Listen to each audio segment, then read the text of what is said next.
Sign up for the newsletter and shop merch and clothing at www.dbcheftv.com.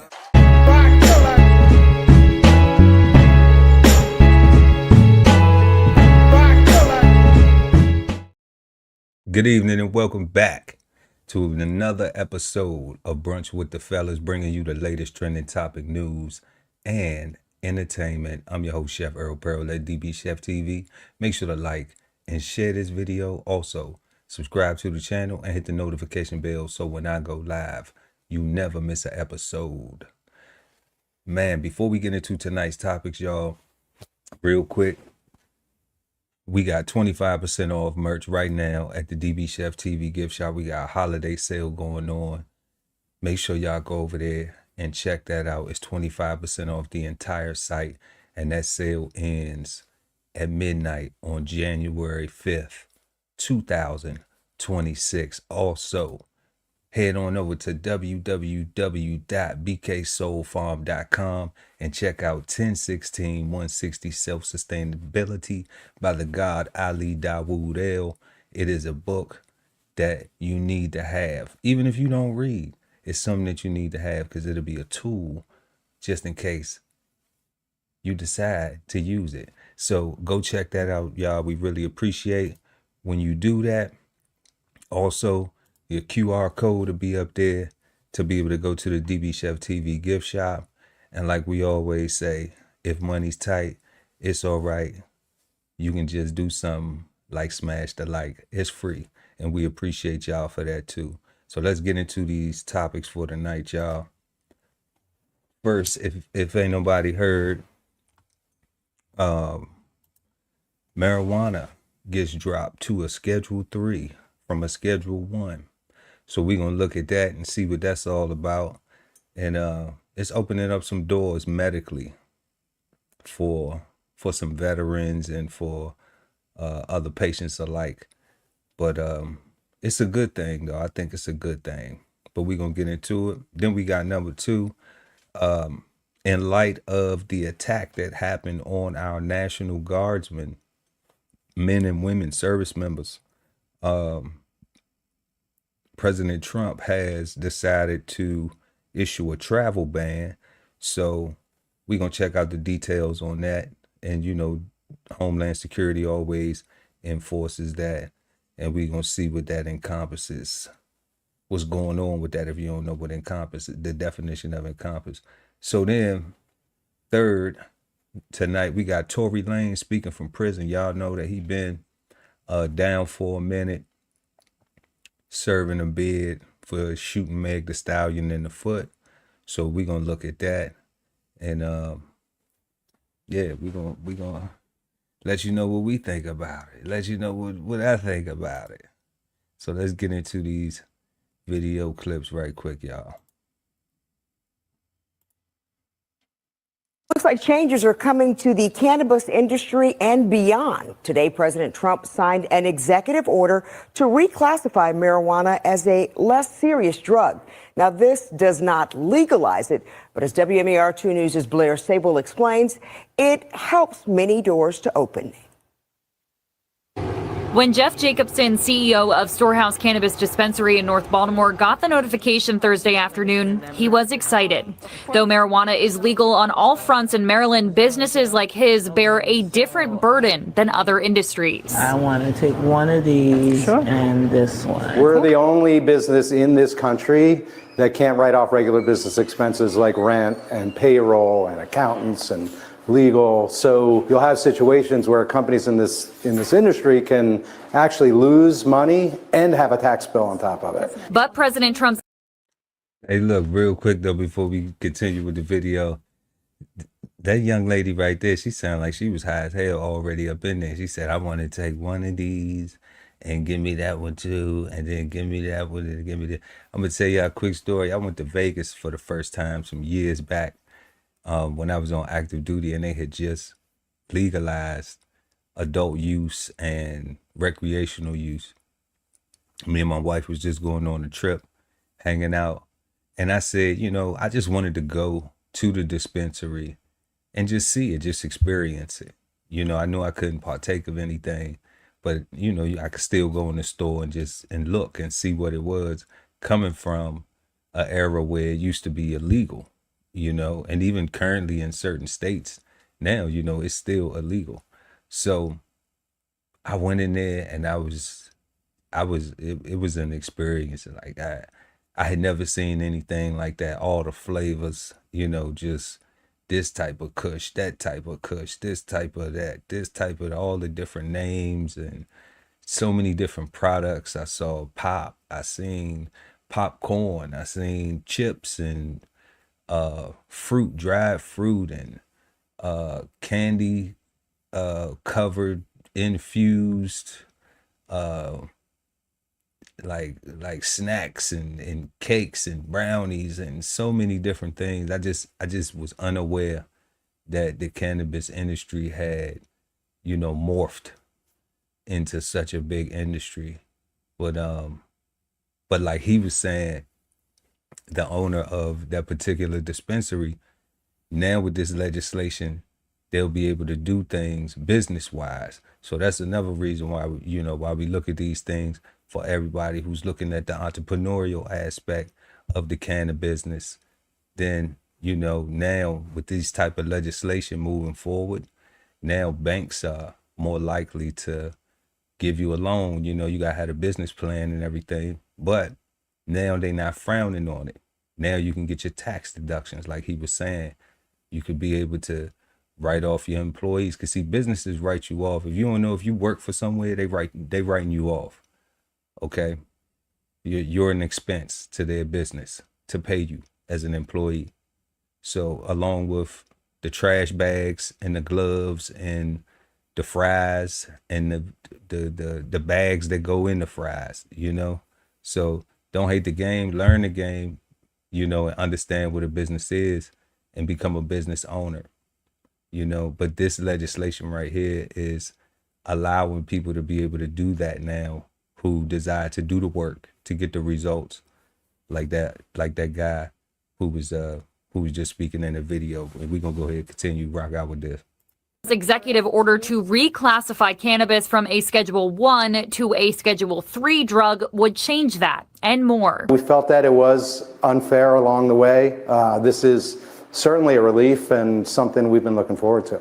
The efforts to downgrade the seriousness of the drug have been underway since President Biden was in office. But law professor Matt Swinburne says it was met with many legal hurdles. It's essentially President Trump telling the Department of Justice and the DEA to get this process rolling. So it's not a done deal yet, and legalizing marijuana at the federal level is a ways away. But what this does do is open the door for research, removing the hurdles that come with Schedule 1 drugs deemed by federal law as the most addictive substances with no medical benefit. They're just a hassle for a lot of researchers to deal with, because you have to obtain a license from the DEA, which takes a long time because they have to vet you, screen you, pay a hefty fine. You got to have all the security, locked doors, safes bolted to the ground, all that set up. I think this is a great step forward for ensuring that patients get safe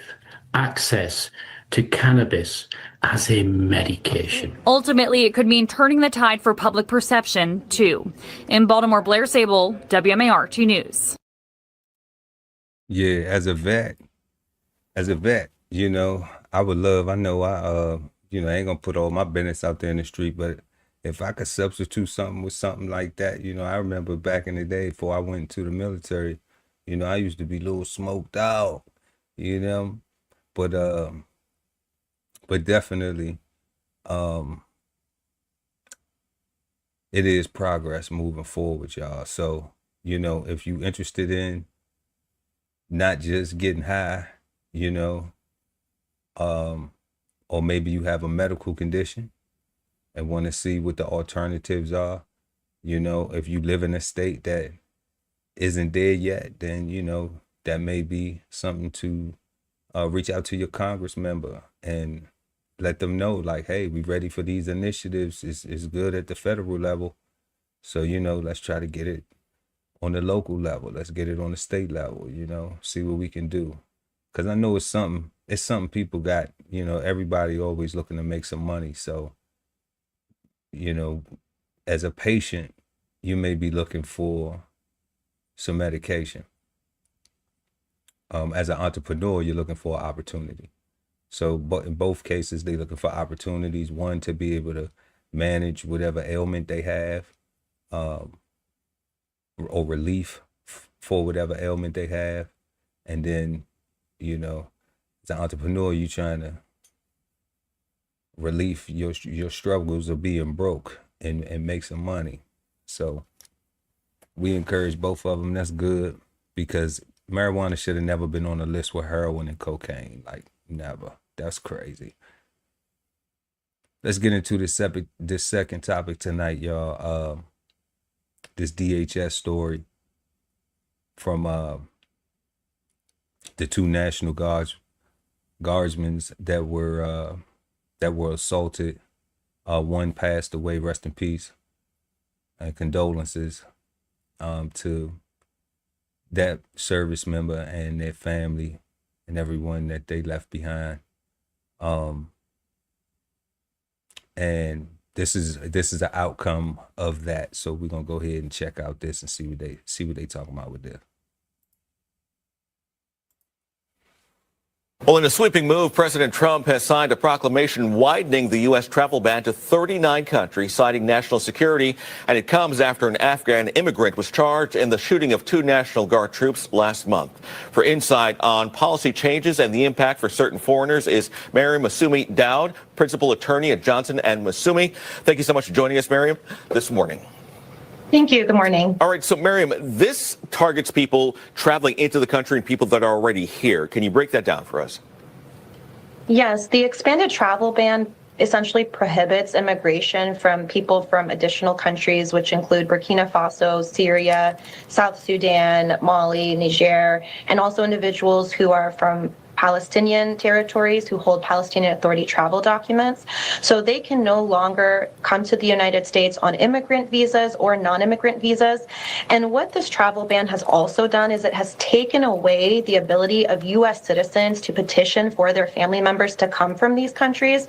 This is a significant development with this particular travel ban. The first travel ban that Trump instituted allowed for U.S. citizens to still bring in their family members for green card cases, but this is no longer permitted with this new travel ban, which is set to go into effect on January 1st, 2026. The other issue that I've seen here being reported is that lawyers say that they have seen cancellations of naturalization ceremonies and interviews for immigration status. Is that something that is being affected right now, at least from your perspective? Yes, there have been reports of individuals who have already gone through the naturalization process. They passed their tests, they had their interviews, and were recommended for approval, and were just waiting to take the oath to become a citizen.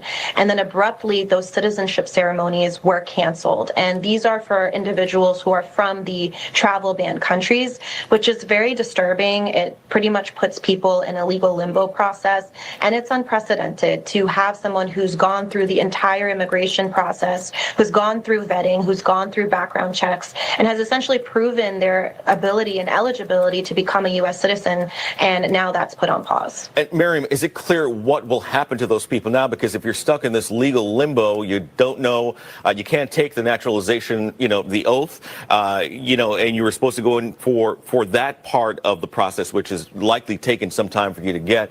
What is going to happen to those people now? Do we know yet? At this point, it's uncertain as far as when these citizenship ceremonies that have been canceled, whether they'll be rescheduled or not.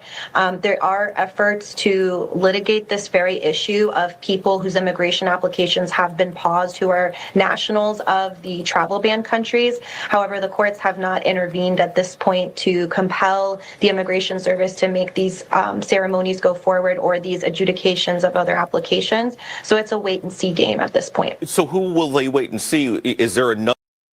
Man, we know who they're going to wait and see. They're going to wait and see what the Department of Homeland Security decides, or what the legislation is. Sometimes these guys be asking questions and they don't realize that the question has already been answered. You know, the news does this sometimes, trying to drag on something like she is supposed to give a forecast or a prediction. Right now, she told you the countries. You know, Burkina Faso. That's crazy because I know it's a what's that cool cat? What's bruh name from Fig? JT the Bigger Figure. I know Trap Flicks. Shout out to Trap Flicks and JT the Bigger Figure, man. I know that he was over there in Burkina Faso doing some really positive things, man. I had seen on YouTube. If y'all go check him out, you know, it ain't no promos or nothing. I just salute good stuff when I see it, you know. But he was doing some really good things over there with the people of Burkina Faso. So that's a person that if I knew, I would love to be able to ask them, you know, one, pick their brain about their experience over there, even though we filmed a lot of it, but I know it was some stuff off camera. But even now with the way we see Burkina Faso elevating and expanding within their culture and their civilization, you know, what his thoughts would be, and you know, just what he feel about that, and how, you know, his thoughts on it.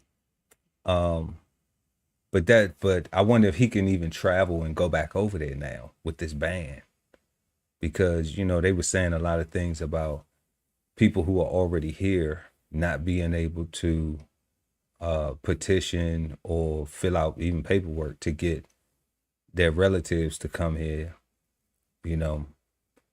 And they had another list of a whole bunch of other countries as well, Pakistan. So I know the guy that they said the guy that attacked our National Guardsman, he was Afghani. So, you know, it's funny when they saying, you know, we gonna ban the travel, and then you get all these other countries thrown in there too, you know. So it's just something that I look at when I look at the big picture, and I'm like, okay, well, the guy who attacked wasn't Burkina, he wasn't, you know, from the land like that, you know. Then he wasn't Pakistani, he wasn't, you know, some of them other countries that they named. So why do they go into the ban as well? But I mean, you also have to follow some political narratives and see what's going on to dive deeper. And I will, though. I will do that. But yeah, but it's interesting though. But if y'all got family out there, that's what it is, you know. Before we move to our next topic, what I would like to say about this though is that, you know, people should realize how fortunate they are to be here already. I think a lot of times we take this for granted just because of the history and the things that, you know, we've been through as people. Like, man, like everybody want to come here. And like I always say, like when I was in the military, you know, when we deploy, from being deployed, like I don't care how bad you think you got it here, everybody want to come home. So, you know, I don't get why that doesn't translate into, okay, let me take advantage of everything here. Let me start a business. Let me invest. Let me real estate, you know, whatever it is. Like, let me do that too. Let me educate myself more. Let me learn more. Let me find out what's going on. Especially if the narrative is like, you know, it's all rigged. Then if it's all rigged, then the only solution is to learn the game, to learn how it's rigged, not to try to beat it, but to, you know, to rock with it, to actually build on it, build upon it to win within it, if it's all rigged anyway. So we're gonna go ahead and jump to our third topic, y'all. We got Tory Lanez. As everybody know, he got shot. He got shot. Meg got shot. He shot Meg. At least that's what the courts say, and that's what he's doing time for. So we're gonna go ahead and get into that because he hasn't had an interview for a while. He had got stabbed up, and that was the last big news that we've really heard of him being attacked in prison. And now he's speaking out. So let's check it out and see what he talking about. Tonight, rapper Tory Lanez breaking his silence in his first ever broadcast interview from behind bars since being found guilty of shooting Grammy winner Megan Thee Stallion in the foot outside a party in 2020. I've never been violent towards a woman. I would never hit a woman, let alone shoot a woman. Lanez, whose real name is Daystar Peterson, spoke to NBC News from California Men's Colony, a prison where he's 3 years into a 10-year sentence after being found guilty on 3 felony counts, including assault with a semi-automatic firearm. There is definitely a very big misconception about me that seems to the public as I'm this monster. And I feel like I was catapulted into this poster child for the unprotection of Black women. And it's just so unlike me. And I've never really had a chance to express that. But you can look at my criminal record. I don't have one. I never had one. And I feel like, that connotation that I would do anything of this monstrous proportion is just, it's completely incorrect and it's wrong. Real quick, y'all, just breaking down some of this stuff he's saying. I don't think Tory realizes, because he's behind the wall, I don't think he realizes the Diddy case, because nobody got more monstrous than Diddy. Like nobody really, I get he's speaking out from his perspective on what he thinks he's being portrayed as in the media, but nobody right now is a bigger quote unquote monster than Diddy. I mean, he got prosecuted for, his transgressions, or his life choices. And when he beat up Cassie in the hotel video, I mean, that right there was just like, I think we forgot about Tory Lanez. I do, Tory. I think everybody forgot about you, Fargo. They just said, nah, not so much. So it's interesting though. It's interesting, but let's continue to watch. Lanez declined to testify during his 2022 trial. Do you regret not taking the stand? I think if I would have taken the stand, the verdict would have definitely been very different. The rapper's legal team filed an appeal, which was denied in November. But his team is continuing to fight, with plans to file multiple appeals next week, this time with the California Supreme Court, in one claiming newly discovered evidence that they weren't provided during Lanez's 2022 trial. This what I don't understand. Why you ain't take the stand? I'm gonna tell you some real ish, man, some real spill. My grandmama, she 93 years old. She told me when I was a little jit, she said, grandson, don't let nobody tell your story. Okay? Even if somebody tell on you, you need to tell your side. Okay? Even if it match up. Even if it's the same thing that they saying, you be the one to tell on you. Okay?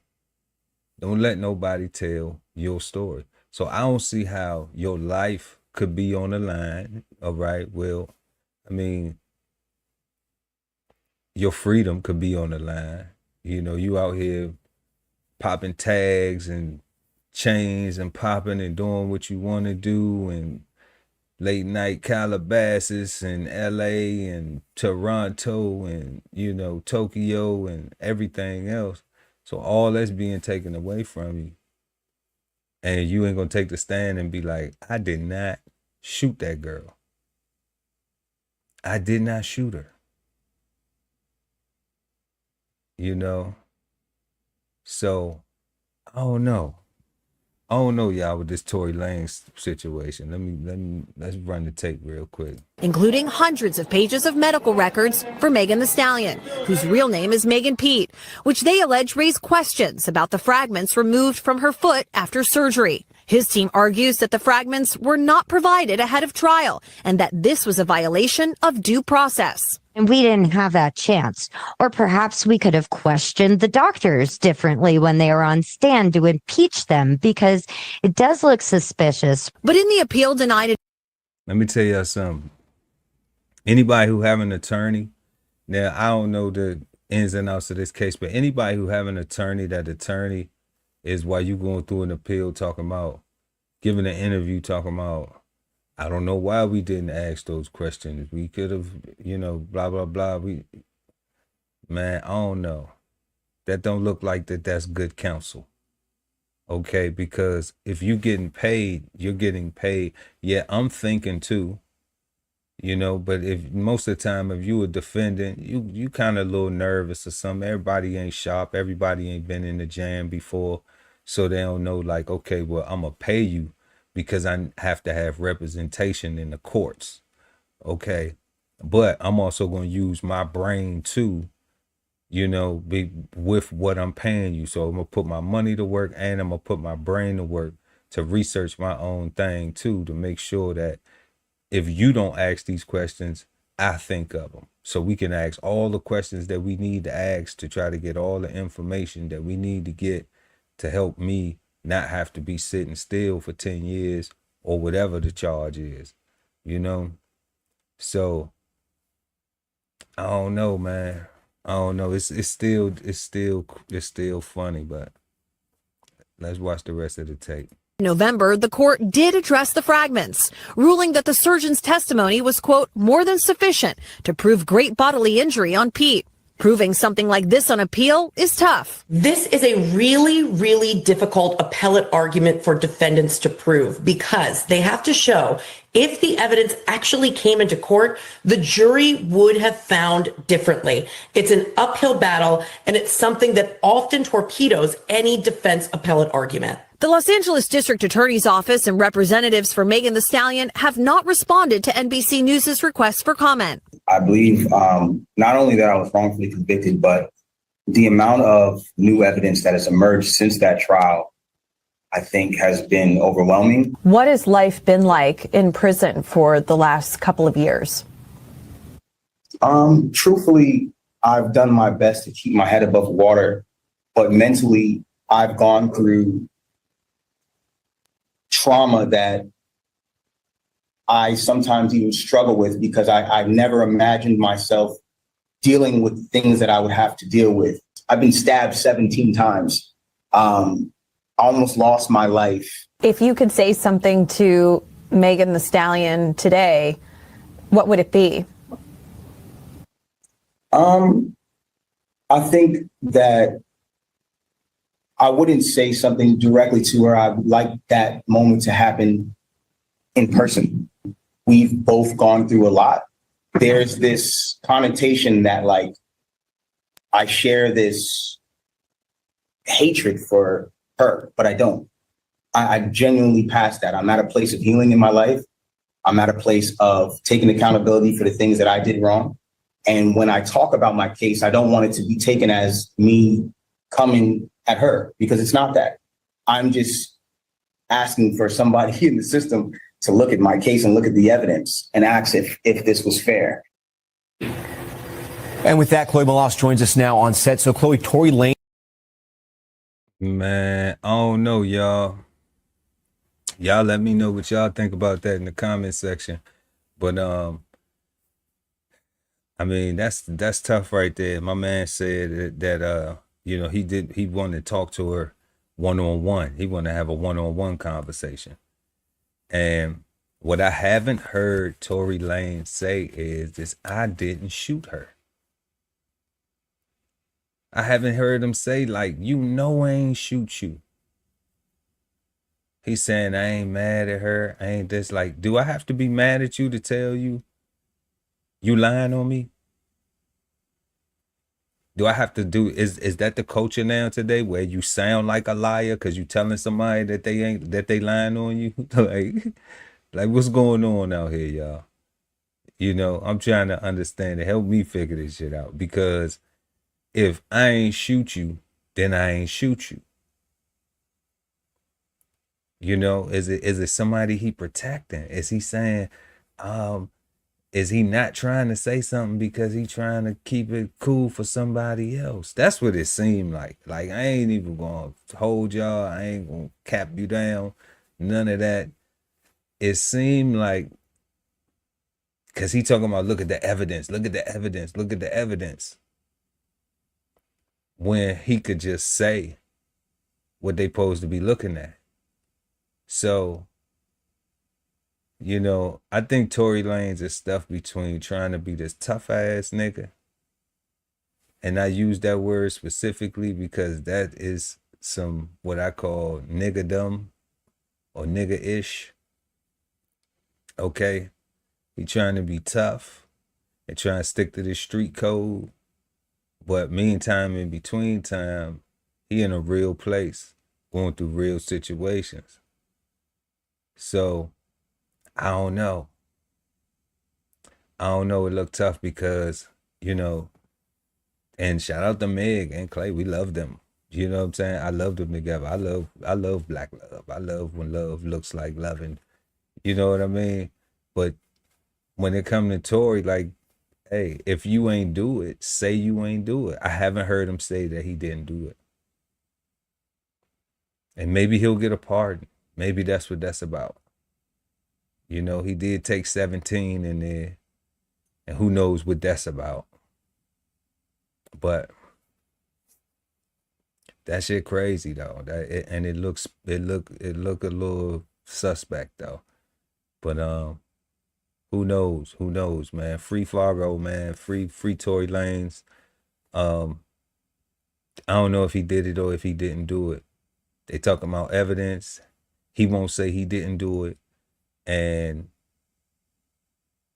you know, now he's asking for pardons and things like that. So who knows?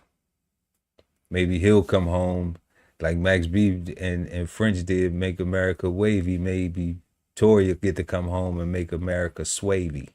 So Fargo swavy, you know, we'll see what it do when he does it. But yeah, y'all, that's all we got tonight. We talked about marijuana dropping to a Schedule 3. Go check that out, what the schedules are. Google what the schedules are, y'all. Learn about that. You know, don't just be out here being on drugs. Don't be on drugs, period. But at least know about, even if you on prescription medication, you know, like know what these things are. We should. I encourage you, like, don't just, yeah, we trying to heal ourselves or treat or whatever we got to go through, you know. But know what this stuff is, though. Know what you got. Know what you dealing with. You know, like you should. You should know everything about it. Just like you should try to learn everything about yourself, right? So we got the DHS travel ban. You know, if you got friends or family, you know, let them know. Let them know what's going on. And like we said, you know, people should just really be thankful that we here. You know, you was born and raised in the USA. That you got opportunities that people want to come from across the planet to try to access and attain. So that should be some motivation to not want to be a bum.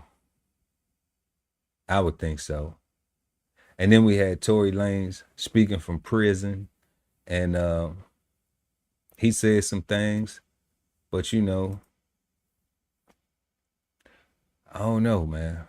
You know, free Fargo, man. Free Tory Lanez, man. That's all I say. We wish him well, and that's really all we got tonight for y'all. We want to thank everybody for pulling up. Make sure to leave a comment in the comment section. Also, smash that like button.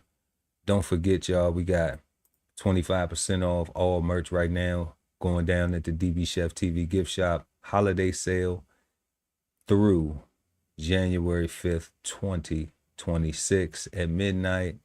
And then we also got 10/16 160 self-sustainability by the god Ali Dawood El at www.bksoulfarm.com.